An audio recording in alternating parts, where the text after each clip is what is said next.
Good morning everyone. आज again हम class 10 का एक चैप्टर लेके आए हैं, chemical reaction and chemical equation. यह केमिस्ट्री का चैप्टर नंबर फर्स्ट है। तो आज हम केमिस्ट्री का चैप्टर नंबर फर्स्ट पढ़ते हैं। तो इसमें जो वर्ड्स है वो है, सबसे पहला वर्ड है केमिकल रिएक्शन। देखो, रिएक्शन को समझने के लिए हमें क्या करना पड़ेगा, चेंजेस को समझनी पड़ेगी। जैसे हम क्या करते हैं, अपने चारों बहुत सारे अपने सराउंडिंग में बहुत सारे चेंज को होते हुए देख पाते हैं।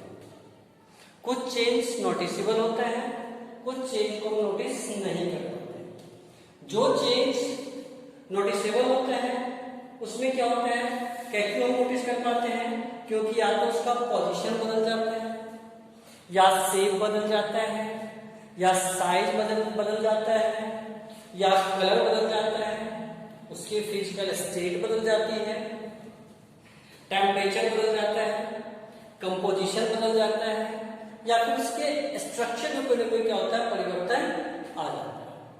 तो चेंज को हम क्लासिफाई करते हैं। तो चेंज हमको हम देखते हैं, mainly we have two type of changes, that is physical change and chemical change. कौन कौन से चेंज हैं? Physical change and chemical change. देखिए, फिजिकल चेंज और केमिकल चेंज में डिफरेंस क्या है, ये आप क्लास 6 से पढ़ते हैं। तो फिजिकल चेंज जो है, change in which no new substance is found, उसमें कोई नए सब्सटेंस नहीं बनते, और यह क्या होता है, रिवर्सिबल होता है। उस हम फिर से क्या कर सकते हैं, चेंज कर सकते हैं अपने प्रॉपर स्ट्रक्चर में। जैसे कि हम बात करें वाटर की, तो हम वाटर को फ्रीज कर दें तो क्या होगा, आइस में बदल जाएगा। लेकिन हम अगेन आइस से उसको क्या कहते हैं, वाटर को ऑब्टेन कर सकते हैं। दूसरा, इसकी जो केमिकल केमिकल प्रॉपर्टी है उसमें कोई चेंज नहीं आता। जैसे हम बात करें वाटर का फॉर्मूला H2O, इसकी फिजिकल प्रॉपर्टी चेंज नहीं हो रही कुछ भी, क्योंकि हम आइस में भी जाते हैं तो H2O ही होता है, वाटर में भी जाते हैं तो H2O ही होता है, और गैसियस स्टेज में जिसे वाटर वेपर कहते हैं तब भी उसका फॉर्मूला क्या होगा, H2O ही होगा। अर्थात उसके कंपोजिशन में कोई डिफरेंस नहीं आता। तो फिजिकल चेंज में क्या होता है, उसके फिजिकल प्रॉपर्टीज में चेंज आ सकती है, बट केमिकल प्रॉपर्टी में या केमिकल स्ट्रक्चर में कोई चेंज नहीं होता। ठीक है, तो हम बात करते हैं कि हमें चूंकि इस चैप्टर में किसके बारे में पढ़ना है, चैप्टर का नाम ही है chemical reaction and chemical equation. तो हमें किसके बारे में पढ़ना है, केमिकल रिएक्शन के बारे में पढ़ना है। तो केमिकल रिएक्शन जो है वो क्या होता है, तो the reaction in which entire property of substance get changed is called chemical change. जिसमें क्या होता है, उसकी इंटायर प्रॉपर्टी चेंज हो जाती है। जैसे हम बात करते हैं कार्बन गैस या सॉलिड स्टेट में कार्बन और ऑक्सीजन क्या है, गैसेस स्टेट में है, हमें क्या होता है, CO2 गैस मिलता है। अब CO2 गैस में ना तो कार्बन की प्रॉपर्टी है ना तो ऑक्सीजन की प्रॉपर्टी है, मतलब इसकी इंटायर प्रॉपर्टी क्या हो गई, चेंज हो गई।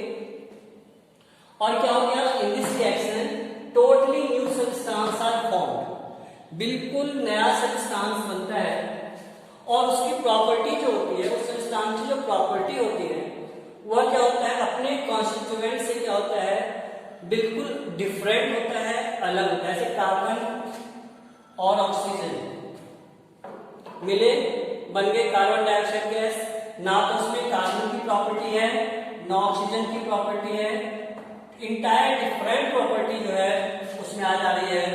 यह क्या है, केमिकल चेंज का एक एग्जांपल है, केमिकल रिएक्शन का एक एग्जांपल है। अब हमें पढ़ना है कि यदि कोई भी केमिकल रिएक्शंस होता है तो उन रिएक्शन के कारण क्या क्या चेंज हो सकते हैं।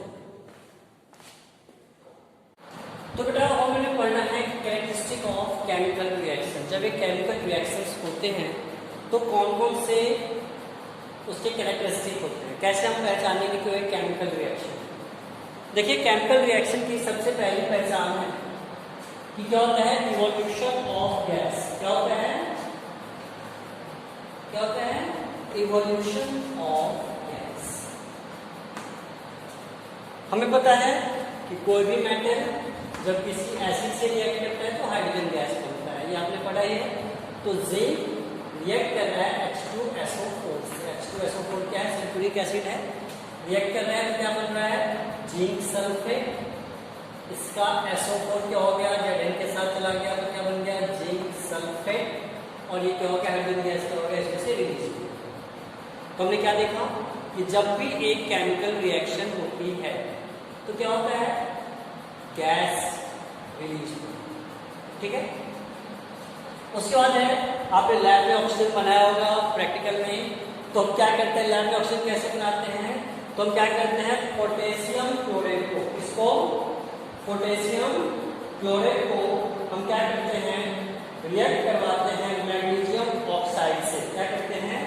हम उसे पोटेशियम क्लोराइड को हम रिएक्ट करवाते हैं इसे मैग्नीज डाइऑक्साइड से। जब उसे मैग्नीज डाइऑक्साइड से रिएक्ट करवाते हैं तो क्या होता है? पोटेशियम क्लोराइड में टूट जाता है, पोटेशियम क्लोराइड में टूट जाता है, ऑक्सीजन निकलती है और हीट का इवोल्यूशन होता है। तो यहाँ कौन सी गैस का फॉर्मेशन हुआ? ऑक्सीजन गैस का। कैसे हुआ? जब पोटेशियम क्लोराइड जो है वह मैग्नीज ऑक्साइड से क्या हो गया? रिएक्ट करा, जब उसे हीट करा गया तो क्या हुआ? ऑक्सीजन गैस निकला। यहाँ भी हमने देखा कि जब एक केमिकल रिएक्शन हुई तो क्या हुआ? एक गैस। तो गैस का रिलीज होना क्या है? एक पहचान है केमिकल रिएक्शन होने का। सेकेंड है चेंज इन कलर। क्या केवल गैस निकलना ही पहचान है? नहीं, कलर में चेंज होना भी क्या है? पहचान है किसका? केमिकल रिएक्शन का।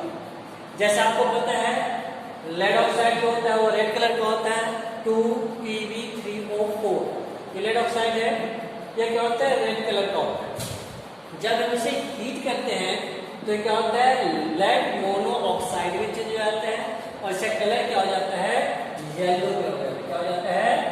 येलो हो जाता है। पूरा कलर क्या हो जाता है? इसका येलो हो जाता है। येलो लेड ऑक्साइड का फॉर्मेशन होता है और चंद्र गैस होकर बाहर रिलीज हो जाती है। वैसे हम क्या करते हैं? जब पोटेशियम आयोडाइड को क्लोरीन से रिएक्ट करवाते हैं, पोटेशियम आयोडाइड को जब हम क्या करते हैं? क्लोरीन से रिएक्ट करवाते हैं तो क्या होता है? पोटेशियम क्लोराइड और ब्राउन कलर का क्या होता है? आयोडीन जो है वो क्या होता है? बाहर निकल जाता है। कौन से कलर का? ब्राउन कलर का आयोडीन क्या होता है? बाहर निकल जाता है। तो यहाँ हमने क्या देखा कि ब्राउन कलर का फॉर्मेशन हुआ। किसका कलर फॉर्म हुआ? कलर चेंज हो गया इसका। ऐसे पता है कॉपर सल्फेट लैब में जनरली सबने देखा होगा। तो कॉपर सल्फेट की कलर क्या होती है? ब्लू। क्या होता है? यह ब्लू कलर का है। और यह ब्लू कलर जो है जब H2S से रिएक्ट करता है तो क्या करते हैं? कॉपर सल्फेट क्या हो जाता है? कॉपर सल्फाइड बन जाता है और H2SO4 का फॉर्मेशन होता है। इसका फॉर्मेशन होता है H2SO4 का फॉर्मेशन होता है। कॉपर सल्फाइड है, क्या जाता है? ब्लैक कलर का होता है। किसमें का होता है? ब्लैक कलर का होता है। और H2SO4 एसिड आपको पता है सल्फ्यूरिक एसिड का फॉर्मेशन। यहाँ हमने क्या देखा है तीनों में कि कलर चेंज हो। जब ये केमिकल रिएक्शन हुआ तो उस रिएक्शन में क्या हो गया? कलर चेंज हुआ। अगर फॉर्मेशन ऑफ प्रिसिपिटेट, प्रिसिपिटेट क्या होता है? एक लेयर होता है जो बॉटम में अपर पार्ट में क्या होता है? फॉर्म हो जाता है जब एक केमिकल रिएक्शन होता है। तो फॉर्मेशन ऑफ प्रिसिपिटेट, देखिए सिल्वर नाइट्रेट जब सोडियम क्लोराइड से रिएक्ट करता है, सिल्वर नाइट्रेट जब सोडियम क्लोराइड से रिएक्ट करता है तो क्या बनता है? सिल्वर क्लोराइड और सोडियम नाइट्रेट। जो सिल्वर क्लोराइड होता है उसकी वो क्या होता है? प्रिसिपिटेट की फॉर्म होता है, व्हाइट प्रिसिपिटेट, प्रिसिपिटेट का फॉर्मेशन होता है। किसका फॉर्मेशन होता है? व्हाइट प्रिसिपिटेट का फॉर्मेशन होता है। ऐसे लेड नाइट्रेट, लेड नाइट्रेट क्या करता है? रिएक्ट करता है पोटेशियम आयोडाइड से तो क्या बनाता है? लेड आयोडाइड बनाता है। क्या बनाता है? लेड आयोडाइड बनाता है। और यह जो लेड आयोडाइड है ये क्या करता है? प्रिसिपिटेट के तौर पे, प्रिसिपिटेट के तौर पे क्या होता है? ये फॉर्म हो जाता है। ठीक है। इसका कलर क्या होता है? Yellow precipitate. ये कैसा बनाता है? ये येलो कलर का प्रिसिपिटेट बनाता है। यदि हम इसे लिख देते हैं यहाँ पे, ये क्या बनाता है? Yellow precipitate. ठीक है। अब क्या करते हैं, FeCl3, हमारे पास क्या है, FeCl3 फेरिक क्लोराइड, जब क्या करता है अमोनियम हाइड्रोक्साइड से, इसे अमोनियम फेरिक क्लोराइड जब अमोनियम हाइड्रोक्साइड से क्या करता है, रिएक्ट करता है, तो क्या बनाता है, फेरिक हाइड्राइड का फॉर्मेशन करता है। ठीक है, मतलब फेरिक हाइड्रोक्साइड का फॉर्मेशन करता है और अमोनियम क्लोराइड का फॉर्मेशन करता है। यह जो है वो रेडिश ब्राउन होता है, इसकी क्या होती है, रेडिश ब्राउन। यह रेडिश ब्राउन प्रेसिपिटेट का फॉर्मेशन करता है, इसका रेडिश ब्राउन, इसकी क्या होती है, रेडिश ब्राउन होती है। किसकी, फेरिक हाइड्रोक्साइड की जो कलर होती है क्या होती है, रेडिश ब्राउन होती है। तो आप अभी 3 चीजें क्या जब और पढ़ेंगे इसके बारे में, तो क्या क्या हुआ, केमिकल रिएक्शन की पहचान क्या क्या है हमारे पास, evolution of gas, changing colour and formation of precipitates. में आपको ध्यान देना है, ये इक्वेशंस पेपर में आते हैं और जब आता है तो इसमें कलर पूछे जाते हैं, किस कलर में बदलेगा या प्रेसिपिटेट के कलर क्या होंगे। तो आपको थोड़ा सा इसको क्या करना है, फोकस करके पढ़ना है। ठीक है, तो बेटा चौथी जो कैरेक्टरिस्टिक है वो क्या है, एनर्जी चेंज। अब देखिए, जब हम कार्बन और ऑक्सीजन, जब मतलब कार्बन को बर्न करते हैं, मतलब हम सबसे से रिएक्शन करवाते हैं, ऐसे कंडीशन में क्या होता है, कार्बन डाइऑक्साइड बनता है और लार्ज अमाउंट में क्या होता है, हीट एंड लाइट क्या होता है, प्रोड्यूस होता है। क्या होता है, लार्ज अमाउंट में हीट एंड लाइट क्या होता है, प्रोड्यूस होता है। ऐसे बात करें हम कैल्शियम ऑक्साइड, इसे आप लोग क्या करते हैं, लाइम के नाम से जानते हैं, जानते हैं नाम, किस नाम से जानते हैं इसे हम, लाइम के नाम से जानते हैं। तो यह जो कौन सा लाइन, क्विक लाइन के नाम से।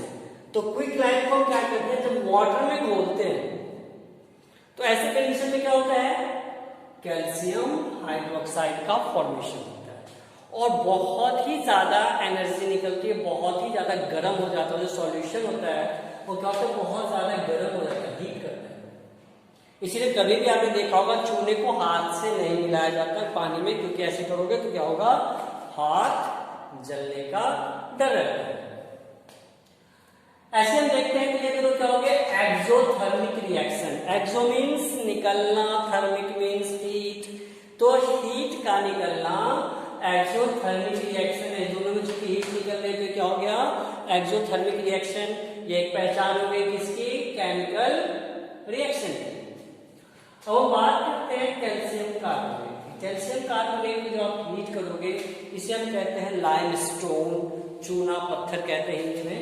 तो लाइमस्टोन को जो आप हीट करोगे तो क्या हो गया, कैल्शियम ऑक्साइड निकलेगा। क्या निकलेगा, कैल्शियम ऑक्साइड निकलेगा और कार्बन डाइऑक्साइड गैस क्या होती है, रिलीज होती है। और अब इसमें क्या होता है, बहुत सारा हीट एब्जॉर्ब होता है, मतलब ये क्या होता है, कूल हो जाता है। जब ये रिएक्शन होता है तो क्या होती है, कूलिंग सेंसेशन आती है। क्यों, क्योंकि ये क्या है, एंडोथर्मिक रिएक्शन है, यह हीट को क्या करता है, एब्जॉर्ब करता है। तो हमने क्या देखा कि एनर्जी चेंज हो रही है, इसमें एनर्जी कम हो रही है, इसमें एनर्जी निकल रही है। जब एनर्जी निकलती है तो क्या कहलाता है, एंडोथर्मिक। और जब एनर्जी निकलती है तो क्या कहलाता है, एक्सोथर्मिक। और जब एनर्जी क्या होता है, एब्जॉर्ब होती है तो हम क्या कहते हैं, एंडोथर्मिक रिएक्शन कहते हैं।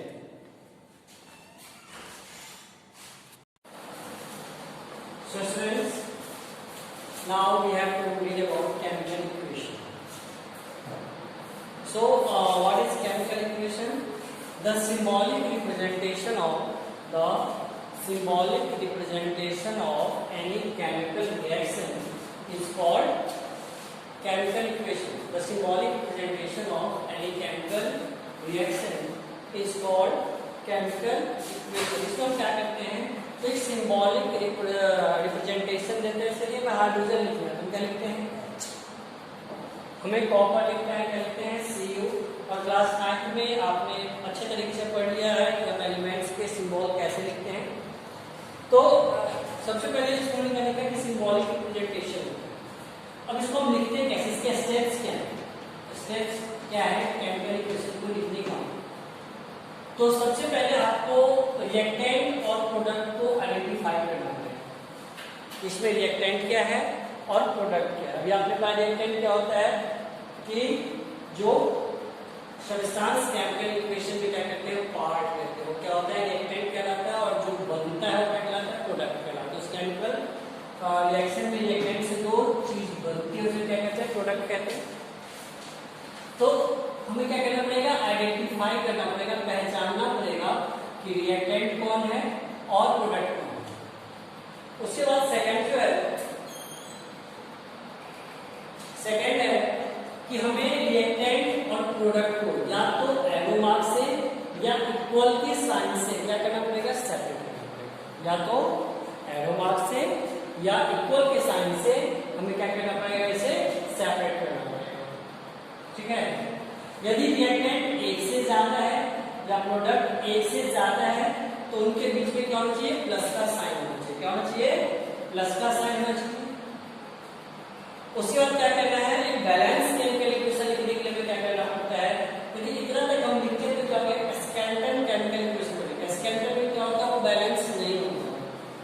अब हमें बैलेंस करने के लिए क्या करना पड़ेगा तो number of atom of each element on both side should be equal. मतलब रिएक्टेंट में और प्रोडक्ट में number of elements number of atom क्या होना चाहिए एलिमेंट्स के इक्वल होना चाहिए। क्या होना चाहिए रिएक्टेंट में और प्रोडक्ट में नंबर ऑफ एटम क्या होना चाहिए ईच एलिमेंट के इक्वल होना चाहिए। और लास्ट में क्या करते हैं मॉलिक्यूलर बनाते हैं। हम जो केमिकल इक्वेशन लिखते हैं उसे मॉलिक्यूलर बनाते हैं। उसके बाद हमें इनको और ज्यादा इंफॉर्मेटिव बनाना है, हमें और ज्यादा जानकारी चाहिए किसी केमिकल इक्वेशन से। तो हम और क्या कर सकते हैं हम उसके फिजिकल स्टेट को लिखा कर देखा होगा CuSO4 S लिखा होता है ब्रैकेट में, S का मतलब सॉलिड। तो क्या होता है सॉलिड या क्या होता है गैस लिखा होता है H लिखा होता है क्या होता है एक्वस सॉल्यूशन। तो हम क्या कर सकते हैं उसके फिजिकल स्टेट को लिख सकते हैं किसके रिएक्टेंट के और प्रोडक्ट के। रिएक्टेंट और प्रोडक्ट के फिजिकल स्टेट को मेंशन कर सकते हैं।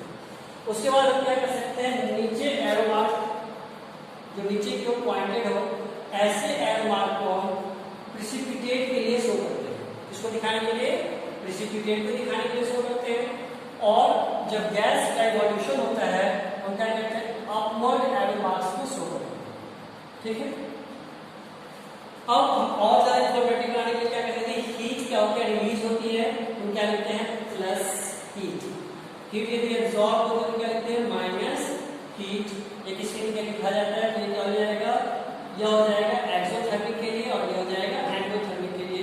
हम क्या करेंगे इससे ये भी पता चल जाएगा कि रिएक्शन क्या है एंडोथर्मिक है या एक्सोथर्मिक है। ये सारी बातें आपको लिखना है जो आप केमिकल इक्वेशन लिखते हैं कैसे लिखेंगे। और बैलेंस करने के लिए आपको एक बैलेंस केमिकल इक्वेशन लिखने के लिए ये बातें इसमें क्या करना पड़ेगा आपको ऐड करना पड़ेगा। ज्यादा इंफॉर्मेशन के लिए आपको ये सारी बातें लिखनी पड़ेगी। तो ऐसे क्या करते हैं हम एक केमिकल इक्वेशन को लिखते हैं। अब हमें पढ़ना है कि हम केमिकल इक्वेशन को बैलेंस कैसे करें। उसके लिए आपने पढ़ा होगा यदि आपने खोल के देखा है या प्रोडक्ट आपने देखा होगा उसमें क्या था हीट एंड ट्रायल मेथड है पार्शियल मेथड है आयनिक मेथड है। तो हमें क्या पढ़ना है क्लास 10th में क्या पढ़ना है हीट एंड ट्रायल मेथड। क्या पढ़ना है हीट एंड ट्रायल मेथड। इसके लिए हम क्या करते हैं एलिमेंट्स टू एलिमेंट बैलेंस करते हैं।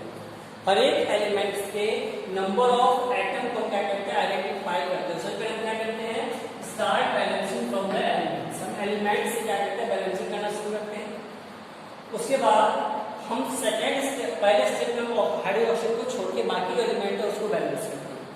सेकेंड स्टेप में हम क्या करते हैं ऑक्सीजन और हाइड्रोजन को बैलेंस करते हैं। थर्ड स्टेप में क्या करते हैं हम और चेक कर लेते हैं कि और किसी भी क्या मतलब एलिमेंट्स को बैलेंस करने की जरूरत है उसके आइटम को चेक करते हैं पूरा। इसके बाद आपको एक एग्जांपल लेके समझाते हैं। जैसे हमारे पास मीथेन है और ऑक्सीजन है जब रिएक्ट करता है तो कार्बन डाइऑक्साइड और वाटर बनता है। तो सबसे पहला स्टेप हम क्या करेंगे इसका स्केलेटन इक्वेशन है क्योंकि हमें पता है कि मीथेन का फॉर्मूला क्या होता है CH4 होता है। क्या होता है CH4 और ऑक्सीजन क्या होता है O2। कार्बन डाइऑक्साइड क्या होता है CO2 और वाटर क्या होता है H2। मतलब जो फॉर्मूला आपको पता है वो लिखना है। उसके बाद क्या कहते हैं बॉक्स बनाना है जिसमें लिखना है एलिमेंट रिएक्टेंट और प्रोडक्ट को लिखो। अब इसमें देखना है कि हम सबसे पहले एलिमेंट कौन कौन से, इसमें कार्बन है, हाइड्रोजन है और ऑक्सीजन, इसमें भी सेम और कुछ है नहीं एक्स्ट्रा। तो रिएक्टेंट में क्या देखते हैं कि रिएक्टेंट में हमारे पास क्या है, कार्बन है, एक एटम है कार्बन का, हाइड्रोजन के 4 एटम है और ऑक्सीजन कितने हैं, 2 एटम। प्रोडक्ट में हम देखते हैं कार्बन का 1 एटम है, ऑक्सीजन का 2 और 1 3 एटम है और हाइड्रोजन क्या है 2 एटम। अब सबसे पहले हमें क्या करना है, इसमें कार्बन तो भाई एक है, अब सबसे पहले हमें देख चेक करना है किसको, हाइड्रोजन को और ऑक्सीजन को, कार्बन के अलावा कोई बचना हमारे पास।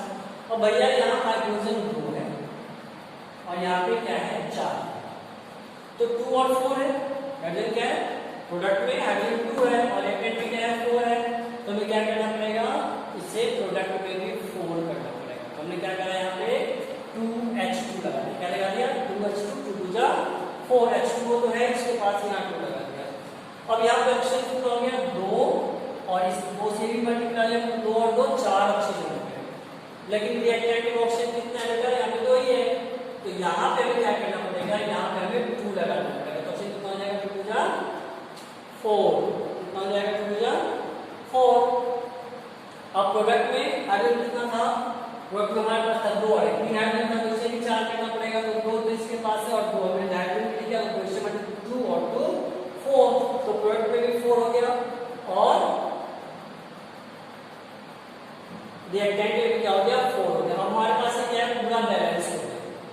तो ऐसे आपको और में प्रैक्टिस करने के लिए क्वेश्चन देंगे, उस दिशा आपने बैलेंस करना है। और अब हमें पढ़ना है टाइप्स ऑफ केमिकल रिएक्शन। बस अभी आपको टाइप्स लिख के देना, इसको डिस्कशन बाद में करेंगे।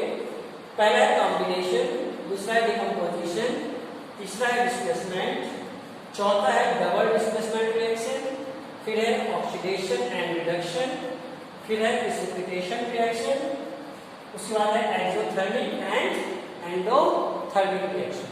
तो इन सबको और क्या करते हैं, तो ब्रीफ स्टडी करते हैं, ठीक है।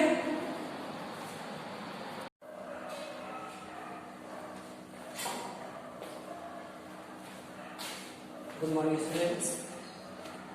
तो हमने प्रीवियस क्लास में पढ़ा था कि how to write a balanced chemical equation. अब हमें पढ़ना है टाइप ऑफ रिएक्शन। इस टाइप ऑफ रिएक्शन में सबसे पहले हमें पढ़ना है कॉम्बिनेशन रिएक्शन। कॉम्बिनेशन रिएक्शन क्या है, नाम में लिखा है कॉम्बिनेशन। कॉम्बिनेशन मीन्स जोड़ना, कंबाइन करना। जब दो या दो से अधिक कंपाउंड या एलिमेंट और एलिमेंट क्या हो जाते हैं, कंबाइन करते हैं और कंबाइन करके एक सिंगल एलिमेंट से एक सिंगल कंपाउंड का फॉर्मेशन करते हैं, तो उसमें क्या कहते हैं, कॉम्बिनेशन रिएक्शन कहते हैं। तो इसका डेफिनेशन क्या हो जाएगा, the reaction in which 2 or more compound और एलिमेंट, कंपाउंड और एलिमेंट आप ऐसे लिख सकते हैं कि 2 or more compound or elements combine together to form a new substance is called combination reaction. मतलब the reaction in which 2 or more compound or element combine together to form a new substance is called combination reaction. अब combination reaction की हम बात करें तो उसका example हमारे पास है 2SO2 और O2 जो आपस में रिएक्ट करते हैं तो दोनों जुड़के क्या करते हैं 2SO3 बनाते हैं। ऐसे ही हमने पढ़ा है पिछले क्लास में कि जो लाइम होता है वो क्विक लाइम वो क्या करता है, जो वाटर से रिएक्ट करता है तो क्या करते हैं, कैल्शियम हाइड्रोक्साइड बनाता है और बहुत सारा हीट निकालते हैं। दोनों जुड़के क्या हो गया, एक कंपाउंड का फॉर्मेशन करा जिसका नाम क्या है, कैल्शियम हाइड्रोक्साइड। सेकेंड हमारे पास है डिकम्पोजिशन रिएक्शन। डिकम्पोज होगा, डिकम्पोज मीन्स टूटना, टूट जाना। तो यदि हम यहाँ देखते हैं डिकम्पोजिशन रिएक्शन में क्या होगा कि कोई भी कंपाउंड टूट के एक से अधिक कंपाउंड या एलिमेंट में क्या होता है, बदल जाते हैं। The reaction in which a substance is broken down into 2 or more substance that is called decomposition reaction। Means एक कंपाउंड जो होता है वो टूट जाता है और वह क्या करता है, 2 से अधिक मतलब एक से अधिक कंपाउंड या एलिमेंट का फॉर्मेशन करता है।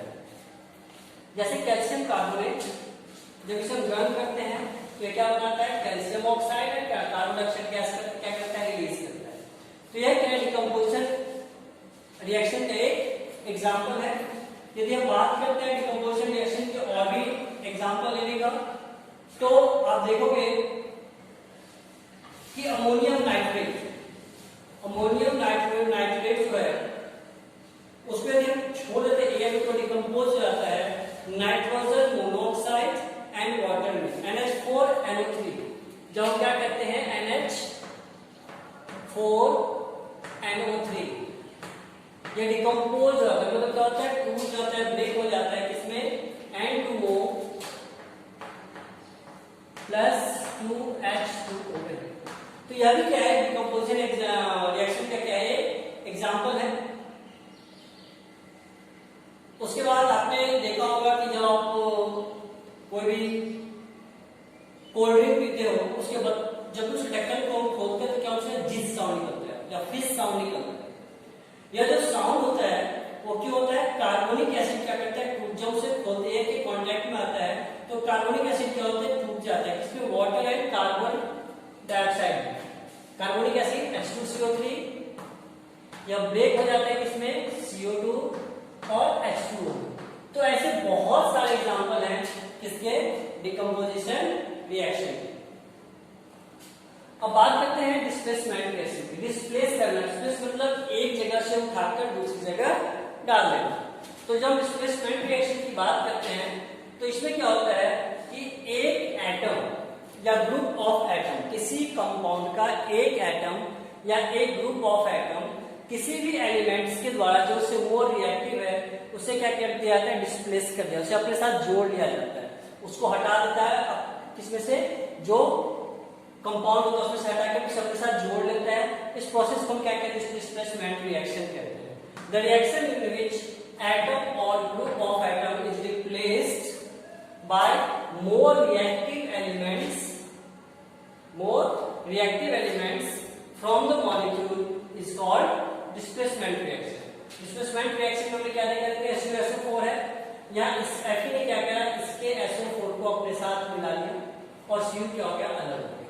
तो ये क्या है, डिस्प्लेसमेंट रिएक्शन का एक एग्जांपल है। अब हम बात करते हैं डबल डिस्प्लेसमेंट रिएक्शन। देखो डबल का मतलब दो, डिस्प्लेस का मतलब हटाना, जब दो जगहों से हटाया जाए, मतलब जब दो कंपाउंड आपस में रिएक्ट करते हैं और अपने आयंस को एक्सचेंज कर लेते हैं तो उसे क्या कहते हैं, डबल डिस्प्लेसमेंट कहते हैं। देखिए यहाँ पे AgNO3 और NaCl, इसका Cl क्या हो गया, इसके साथ डिस्प्लेस हो गया, और NO3 क्या हो गया, इसके साथ डिस्प्लेस हो गया, तो क्या बना, NaNO3 और AgCl। यह क्या है, डिस्प्लेसमेंट रिएक्शन का एक एग्जांपल है। अब बात करते हैं प्रेसिपिटेशन का। प्रेसिपिटेशन रिएक्शन में क्या होता है कि जब दो एक्वस सॉल्यूशन आपस में रिएक्ट होते हैं और क्या कहते हैं, किसी सॉलिड सब्सटेंस का फॉर्मेशन करते हैं जो एक लेयर के माध्यम से क्या होता है, उस लिक्विड सब्सटेंस से अलग रहता है, उसे हम क्या कहते हैं, प्रेसिपिटेशन रिएक्शन कहते हैं। मतलब सॉलिड का फॉर्मेशन होता है और वह क्या होता है, एक लेयर बना करके क्या होता है, बाकी के जो सॉल्यूशन उससे क्या होता है, अलग होता है। तो the reaction in which a solid substance are formed and is separated by a layer, that is called precipitation reaction. जैसे BaCl और CuSO4 रिएक्ट करता है तो क्या हुआ, BaSO4 बना और CuCl2। यहाँ BaSO4 में क्या होता है, व्हाइट प्रेसिपिटेट जो है वो क्या होता है, बनता है, क्या बनता है, व्हाइट प्रेसिपिटेट बनता है। और यह प्रेसिपिटेट क्या होता है, एक लेयर के माध्यम से अलग हो जाता है, इसे क्या कहते हैं, प्रेसिपिटेशन रिएक्शन कहते हैं।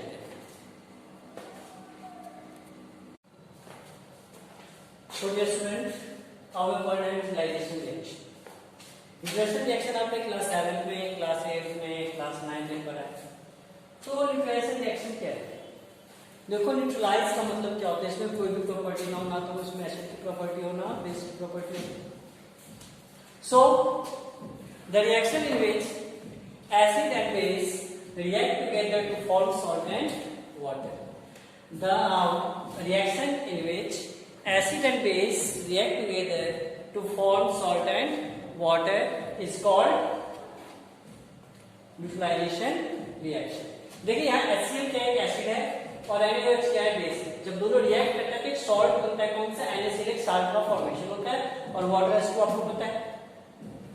उसका हमारे पास क्या है, एक्सोथर्मिक रिएक्शन। एक्सोथर्मिक रिएक्शन क्या होता है? Reaction in which heat evolve, ऐसा रिएक्शन जिसमें क्या होता है? हीट इवॉल्व होता है। जैसे हम मीथेन गैस को जला रहे हैं या किसी भी चीज को हम क्या करते हैं? ऑक्सीजन से रिएक्ट करवाते हैं, जलाते हैं, तो क्या होता है? हीट निकलता है। तो क्या होता है? CH4 plus O2, methane gas oxygen से रिएक्ट करते हैं, क्या बनता है? 2H2O प्लस CO2, और हीट क्या होता है? रिलीज होता है। तो यहाँ पे क्या देखा कि इसमें हीट रिलीज हुआ, जबकि एंडोथर्मिक क्या है? ठीक इसका उल्टा है। वैसा रिएक्शन जिसमें क्या होता है? हीट एब्जॉर्ब होता है। जैसे कार्बन वाटर से रिएक्ट करता है, यहाँ कार्बन कौन सा है? कोल, रेड हॉट कोल, तो जो हम क्या करते हैं? स्टीम से रिएक्शन करवाते हैं, तो क्या होता है? वाटर गैस का फॉर्मेशन होता है। तो इसमें क्या, यह क्या है? यहाँ पे क्या होता है? हीट एब्जॉर्ब होता है। अब है ऑक्सीडेशन रिएक्शन। मतलब ऑक्सीडेशन रिएक्शन का मतलब ये है कि addition of oxygen and removal of hydrogen is called oxidation reaction. जैसे देखिए यहाँ कार्बन के साथ ऑक्सीजन नहीं था, यहाँ कार्बन में क्या हो गया? ऑक्सीजन जुड़ गया, CO2 बन गया। तो कार्बन का क्या हो गया? ऑक्सीडेशन हो गया, क्योंकि सर क्या हो गया? एडिशन ऑफ ऑक्सीजन ले गया। ऑक्सीजन का क्या हो गया? रिडक्शन हो गया। वैसे यहाँ 4HCl प्लस MnO2, यहाँ क्या हो गया? Mn से ऑक्सीजन निकल गया, तो इससे क्या हो गया? रिडक्शन हो गया, और इस जाके हाइड्रोजन से ऑक्सीजन क्या हो गया? जुड़ गया, तो हाइड्रोजन का क्या हो गया? रिडक्शन हो गया, है ना। तो ऑक्सीडेशन एंड रिडक्शन हमेशा क्या है? म्यूचुअल इंटरडिपेंडेंट है। वो क्या होता है? हमेशा साथ साथ ही होते हैं, और चूंकि ये रिएक्शन हमेशा साथ साथ ही होते हैं, इसीलिए से क्या कहा जाता है? Redox reaction. क्या कहा जाता है? Redox reaction. वैसा रिएक्शन जिसमें क्या होता है? ऑक्सीडेशन और रिडक्शन हमेशा साथ साथ होते हैं, उसे हम क्या कहते हैं? Redox reaction. अब देखो दो टर्म है, oxidizing agent and reducing agent. Oxidizing agent वो होते हैं जो क्या करते हैं? ऑक्सीडेशन को होने में मदद करते हैं। जैसे यहाँ पर क्या है? S+O2, ये O2 है, सल्फर में जुड़ गया, सल्फर का ऑक्सीडेशन हो गया, लेकिन ऑक्सीजन लाया कौन? O2, तो ये क्या है? ऑक्सीडाइजिंग एजेंट है। यहाँ पे क्या होगा? कॉपर के साथ ऑक्सीजन जुड़ गया, तो कॉपर ने क्या किया? इसके साथ ऑक्सीजन तोड़ दिया इसका, तो कॉपर क्या होगा? रिड्यूस हो गया, तो इसे क्या कहेंगे? Reducing agent. क्या बोलेंगे? Reducing agent. और ऑक्सीडेशन रिएक्शन जब क्या होता है? साथ साथ होता है। ये सारे एग्जांपल उसी के। यहाँ देखो, यदि कार्बन, यहाँ क्या हो गया? यदि कार्बन का ऑक्सीडेशन हुआ तो ऑक्सीजन क्या किया? रिडक्शन हो गया। तो हमेशा क्या होता है? साइड बाय साइड होता है। Oxidation and reaction always take place side by side. देखो बेटा, अब अगला टॉपिक जो पढ़ना है वो है कोरोजन। कोरोजन को आपने प्रीवियस क्लास 8 में पढ़ा है। कोरोजन क्या होता है? The eating up of metal layer by layer. जब कोई मेटल क्या होता है? लेयर बाय लेयर का डिस्ट्रॉय होना शुरू हो जाता है, उसे क्या कहते हैं? कोरोजन कहते हैं। आपने देखा होगा कि जब लोहे के सरिये को बहुत जब छोड़ते तो उसको जब ऐसे नीचे गिराते उससे लोहे की परत निकलने लगती है, दैट इज कोरोजन। मतलब the deterioration of metal layer by layer. कोई भी मेटल लेयर बाय लेयर जब क्या करते हैं? डिस्ट्रॉय हो जाता है। जैसे Ag+H2S। जब सिल्वर क्या करते हैं? आपने देखा होगा जो सिल्वर के जो गहने होते हैं, जैसे पहना होता है, और धीरे धीरे वो काला पड़ जाता है। क्यों? क्योंकि वह एटमॉस्फेयर के हाइड्रोजन सल्फाइड से रिएक्ट करता है और सिल्वर सल्फाइड का ब्लैक लेयर फॉर्म कर लेता है, जिससे चांदी के जो गहने होते हैं वो गहने क्या हो जाते हैं? काले काले दिखने लगते हैं। चलो आप बताते हैं कि इस काले गहने को हम कैसे चमका सकते हैं। चमकाने का उपाय बताता हूँ आपको कि गर्म पानी को गर्म करें और उसमें एक एल्युमिनियम फॉइल डाल दीजिए। जब एल्युमिनियम फॉइल उसमें डालेंगे और आपको लगे कि पानी पूरा गर्म हो गया, तो अपने चांदी के जो भी आपके गहने हैं उसमें डाल दीजिए और उसे 5 से 10 मिनट तक छोड़ दीजिए। आप देखोगे आपके चांदी के गहने बिल्कुल साफ हो गए, अच्छे हो गए। तो हमने क्या देखा कि चांदी का कोरोजन, हमने देखा आयरन में क्या होता है कोरोजन, हमने देखा कॉपर में भी कोरोजन जो है वो एक मेन कार्बन ग्रीनिश कलर का लेयर बन जाता है कॉपर में, और ये कॉपर टेंसिल जो है वो क्या होता है? अपने साइन को खो देता है। तो इसके ऊपर जो ग्रीन कलर होता है किसका होता है? क्यूप्रिक क्लोराइड और cupric carbonate and copper hydroxide का लेयर होता है। अब इसे कैसे रोक सकते हैं? कैसे हम रस्टिंग को या कोरोजन को प्रिवेंट कर सकते हैं? पहले या तो हम क्या करें? पेंट कर दें। जब हम पेंट करते हैं किसी भी लेयर को तो क्या होता है, ऑक्सीजन थोड़ा कंपाउंड टूट जाता है, उस ऑक्सीजन से जो कनेक्शन होता है वो कनेक्शन क्या होता है, ब्रेक हो जाता है, और इस कनेक्शन को के ब्रेक होने के कारण क्या होता है, वह क्लोराइड नहीं हो पाता या उसमें रस्ट नहीं होता। ऑयलिंग एंड ग्रीजिंग करके, ग्रीस लगा के और तेल लगा के क्या कर सकते हैं, उसको कोरोजन को कम कर सकते हैं। Galvanisation, the deposition of thin layer of zinc over iron article is called galvanization। मतलब हम जिंक के पतले से क्या कहते हैं, आयरन फ्लूइड बनाते हैं, उसे क्या कहते हैं, गैल्वेनाइजेशन कहते हैं। उसके बाद अगला है एलॉय। एलॉय क्या करते हैं, जब एलॉय हम बनाते हैं मेटल का, जब एलॉय को डिफाइन करें तो क्या होता है कि जब हम दो या दो से अधिक मेटल या एक मेटल और एक नॉन मेटल को क्या करते हैं, हम मिक्स कर देते हैं। when metals mixed with the metals or non metals, ठीक है, that is called alloy। जैसे आपने देखा हम क्या कहते हैं, किसी भी चीज को मरकरी के साथ ऐड करते हैं, मरकरी का एलॉय कहलाता है, और उसे क्या कहते हैं, अमालगम कहते हैं। क्या कहते हैं, अमालगम। अब हम देखते हैं इसके बाद और भी बहुत सारे प्रोसेस है, आपने पढ़ा क्लास 8 में, क्रोम प्लेटिंग, टीनिंग, एनोडाइजिंग, इलेक्ट्रोप्लेटिंग। इस सारे मेथड से हम क्या कर सकते हैं, प्रिवेंट कर सकते हैं किसको, रस्टिंग और कोरोजन। उसका लास्ट टॉपिक है इस चैप्टर का, वो है रेंसिडिटी।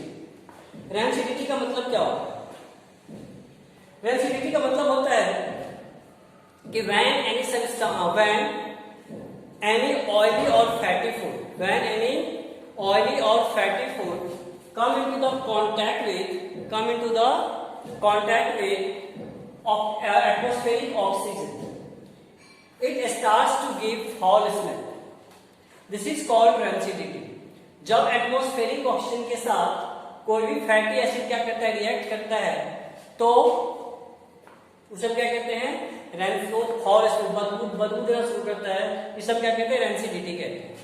आपने देखा होगा चिप्स के पैकेट्स या कुरकुरे के पैकेट्स या फिर नमकीन के पैकेट्स बड़े फूले फूले से होते हैं। हम सोचते हैं वाह इसमें बहुत सारा, जब खोलते हैं तो सारी हवा निकल जाती है, थोड़ी सी उसके अंदर रहती है कुरकुरे या चिप्स। ऐसा क्यों होता है, क्योंकि उसके अंदर क्या होता है, नाइट्रोजन गैस आ जाता है। नाइट्रोजन गैस क्या करता है, उसे रेंसिड होने से रोकता है, उसके रिएक्शन ऑक्सीजन से रिएक्शन को क्या करता है, रोकता है, जिस कारण क्या होता है कि वह लंबे समय तक फ्रेश बना रहता है।